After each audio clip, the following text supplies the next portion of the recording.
Welcome to day 11 of the 30-day video challenge, and today I am going to talk to you about utilizing social media for your restaurant if you happen to have a restaurant. If you don't, you may be a little bit bored through this video, but that's alright. You can spend all your time critiquing my performance. So social media is incredibly powerful for any sort of visual business, and there's nothing more visual than food. You can see exactly what's on that plate, and it creates these emotions in you. So the viewer, or we'll call them a viewer, can be scrolling through their feed and see this unbelievable bacon and egg sandwich, and instantly it brings emotions and memories to their head, and it makes them want that thing. And making use of that in your social media is incredibly powerful. It's a cheat button, because you don't have to induce those emotions in the viewer. You can just post a picture that automatically generates those emotions in the viewer.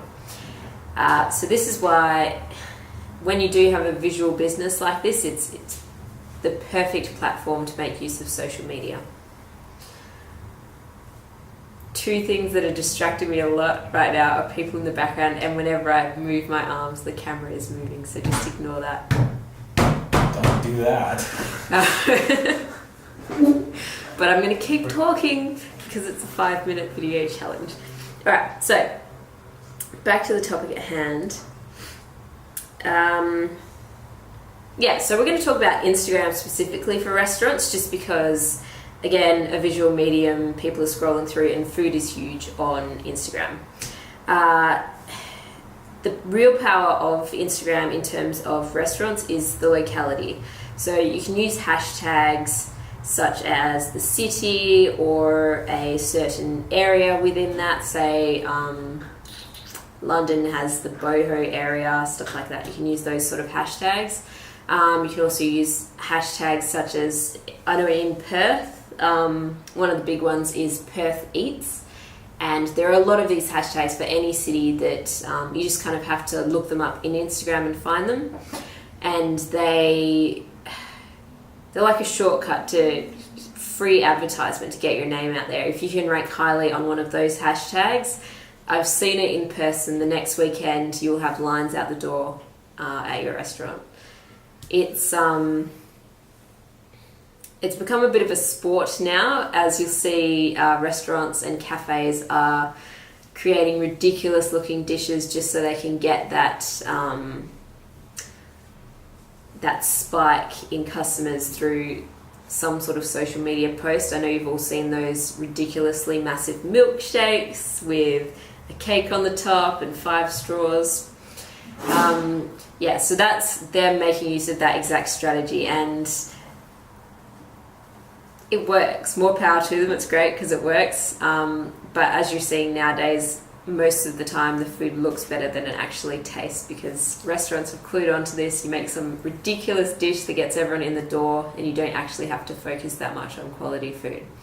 But that's just my little rant about ethics and making good food. But that doesn't mean that you can't use Instagram for your own gain in your restaurant and still serve good food. It's really a matter of posting consistently, using those hashtags that really nail in your locality, as well as the fact that it's food, because I know people that have just got accounts that just follow food places. They've just got endless food inspiration. You open up the Instagram and it's just dish after dish after dish, and that's how they plan their weekends. They just kind of scroll down, save certain places, and then they've got their weekend plan. They just visit all these amazing looking dishes and order the same thing that they've seen on their Instagram. That's a very terrible roundup of social media where I was just ranting for a good 4.5 minutes. 4.5 minutes. Just going to talk quickly about this video and what I found difficult.